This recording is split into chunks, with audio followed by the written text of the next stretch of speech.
Moadim lesimcha. If you read the Haftarah today and on the first day of Sukkot, you may have been a bit troubled, because it's a slightly disturbing Haftarah, which talks about the ultimate battle to end all battles, the war of Gog and Magog, which ushers in the Messianic era. We read it on Shabbos Chol HaMoed, the Haftarah from the prophets, and we also read on the first day. On the first day we read from Zechariah, and today we read from Yechezkel, from Ezekiel.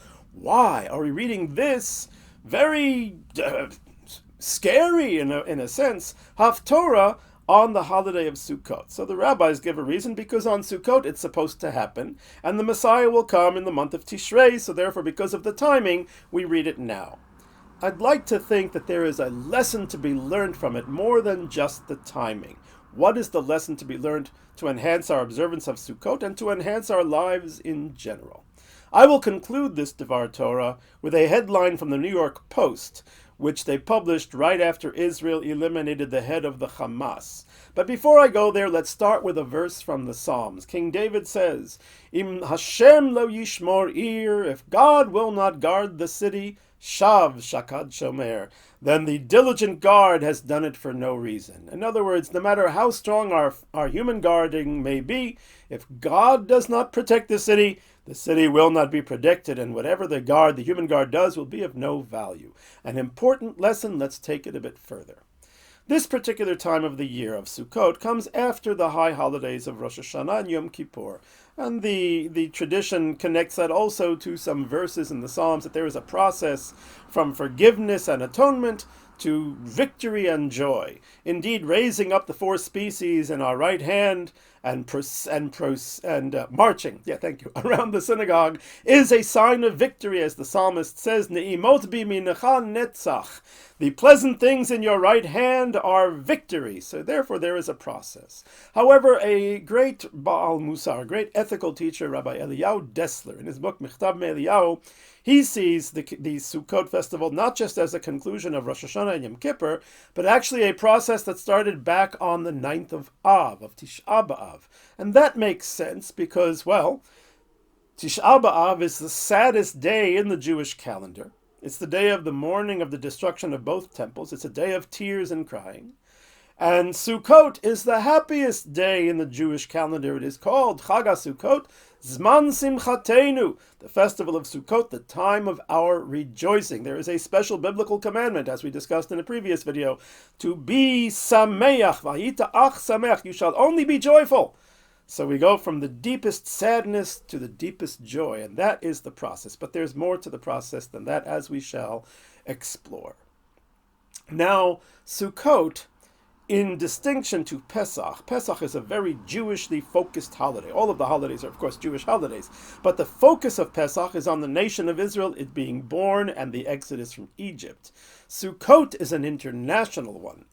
We bring 70 cows in the temple. There would have been 70 cows brought as sacrifices, and the rabbis explain, to atone for the 70 nations of the world. Indeed, the rabbis say that had the nations of the world understood just how much value and protection they gained from these 70 cows that were brought in the temple, then the nations of the world would have come to Jerusalem and stood guard around the temple themselves to make sure that it never fell down. But sadly, as the psalmist says, Tachat ahavati yistununi, in place of my love they have hated me, v'ani tefillah, therefore I shall pray. In other words, the love was not reciprocated. And nonetheless, we see an international aspect and color to this festival. It brings into stark contrast the mindset of the nations of the world, as it were. The ones may be represented in their extreme form by Gog and Magog, and the nation of Israel. And we will dig into this a little more. Let's do it by looking at the book of Ecclesiastes, which we read this morning in synagogue. This is King Solomon's wisdom, in which he starts off with the famous verse, vanity of vanities, says Kohelet, everything is vanity. And in this book he proceeds to say, I am king in Jerusalem, and he had all of the means available to have everything that this world could offer. And he set out to try to find what would make life the most meaningful and the most enjoyable. Is it partying? Is it wine, women, song? Is it riches? Is it academic pursuits and intellectual entertainment? Or is it simply hard work? What exactly is the secret of a fulfilled life? And King Solomon goes through all of these things and shows how they may work at some time or another for this one or that one. But at the end of the day, none of these things is the magic element in a successful life. And he comes to the conclusion at the very end of the book, where he says, Sof davar hakol nishma, at the end everything is to be heard. And what is the true meaning of life, the true purpose, the true essence of man? Et ha'elokim yara, vet mitzvotav shemor, to fear the Lord and to observe his commandments, ki zeh kol ha'adam, that is all that is human. In other words, after all is said and done, anything that this world has to offer will not deliver the satisfaction that the human soul so deeply needs. The only thing that will is cleaving to God, is having the fear of the Lord and observing his commandments. What was it that King Solomon was trying to probe? I think that the entire discussion can be summarized in one word: control. Control. The ability to control our fate, to control our security, to control our happiness. King Solomon is using all of the resources he has to maintain a controlled environment of wine, women, song, whatever it might be, to see, is this going to make me feel spiritually complete? And none of it does. But that is what the nations of the world are trying to exert. Control. They want to control their fate. And this is Magog. And Gog and Magog. The great Rabbi Samson Raphael Hirsch of Germany says that the word Gog of these kings, or this nation that is going to come and fight this cataclysmic battle on the mountains of Eretz Israel, that this particular character, Gog, comes from the word Gog, which means roof. And well, on the holiday of Sukkot, we dwell in a sukkah where there is no roof. There is sechach. There is the porous reeds or branches that we use to cover our sukkah. It is a battle between roof and sechach. I think you phrase this as a battle between control and granting control to Hashem. Im Hashem lo yishmor ir, if God will not guard the city, shav shakad shomer, then the human guard is laboring in vain, because it is God's protection that works. And this is why Rabbi Dessler says that this season is the continuation or the conclusion of something that started on Tisha B'Av. Because on Tisha B'Av, the Jewish people suffered such a great tragedy, the destruction of their temples and the exile. And the Jewish people therefore developed a sense of fear. Are we ever going to be secure? Are we always going to be in danger? How can we, and we may try in that depression, to ensure our security, to take control over it, as it were? And therefore people start to ask the question, and today we ask the question, what is stronger, the rocket or the safe room? And that is a question of control. Can we have control? And the answer is no. And perhaps the change takes place on Yom Kippur, because on Yom Kippur we take 2 goats. One of them will be sent off to the wilderness, to the cliff, and the other one will be brought as a sin offering in the holy temple. And how do we decide which one is which?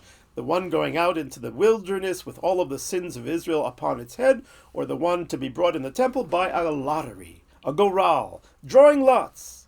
Now Haman, the evil Persian, the evil Amalekite in Persia, he drew lots in order to determine the date when the people, the Jews, were to be killed in that story of Purim. But his drawing of lots was very different, because he believed in no God. He was an atheist who believed in randomness and in chance. And therefore for him, he had control, and he said, well, I will demonstrate it by just doing this through lots. But God is the one who controls the lotteries. And when we do it in the temple, we are saying basically, we don't understand who deserves to be in the holy or who deserves to be sent out to the wilderness and pushed off the cliff. We don't know. We don't know who has the sins that cannot be forgiven and who has the sins that are forgiven. Therefore, we hand it over to God. We draw a lot, not as randomness, but as giving it up to God, that God is the one who ultimately decides. And at that moment, when we realize that God is the one who ultimately decides, when we have that faith, then we are prepared to go to Sukkot. Because on Sukkot we say, a person the whole year round in their house, they lock the door twice to make sure that no burglars break in and steal or damage or hurt or anything, because we're all so scared and we want to try to take control. But then on Sukkot, what do? We do the opposite. We completely relinquish control. We no longer ask what's stronger, the roof of the secure room or the rocket, or anything else that could threaten our security. Instead, we don't even ask that question. We go and dwell in the sukkah underneath the schach, which has the name of God hovering about it. And there is where we put our faith. And there is where we are feeling true security, because we know that Hashem is shomer al ha'ir, that God is guarding the city, and then we are safe. And therefore that is the process. From Tisha B'Av, says Rav Dessler, when we doubted our security and tried to do desperate things to protect ourselves, to coming to the point where we have such faith that we realize that it is God who protects us. And therefore, at the end of the day, whatever we do is neither here nor there. It's all up to Hashem. And that is why we read this Haftorah, this story of Gog and Magog, because Sukkot is the battle between the roof and the schach. We are the nation of the schach. And the nation of the schach has been living in the sukkah for thousands of years. The flimsy sukkah has been the most secure structure the world has ever seen, because it is Hashem's name that is present there, and God is guarding the city. And this brings me to my headline from the New York Post, because first of all, the head of the Hamas wanted to have control, and look how he ended his life. Look how his life was ended for him, with a complete loss of control that he could barely even hurl a little piece of wood.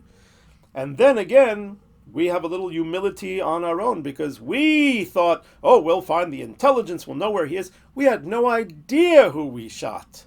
We had no idea who we had. We also didn't have control. Who has control? HaKadosh Baruch Hu. And what did the headline on the New York Post say on Thursday evening? When I checked it online, it said, a gift from God. No truer words were ever spoke. This is the lesson of Sukkot. The lesson of Sukkot is we need to cleave to each other and to cleave to Hashem, and then Hashem will be there to guard the city, and we will have no more fear. Ushchavtem ve'ein macharid, says the Torah, you shall sleep without any fear. May it be so. May we have good tidings. May we have joy in this festival of Sukkot, and may we find comfort on the upcoming Simchat Torah, and see the hostages released, and see Israel victorious, and the forces of evil destroyed from the face of the earth.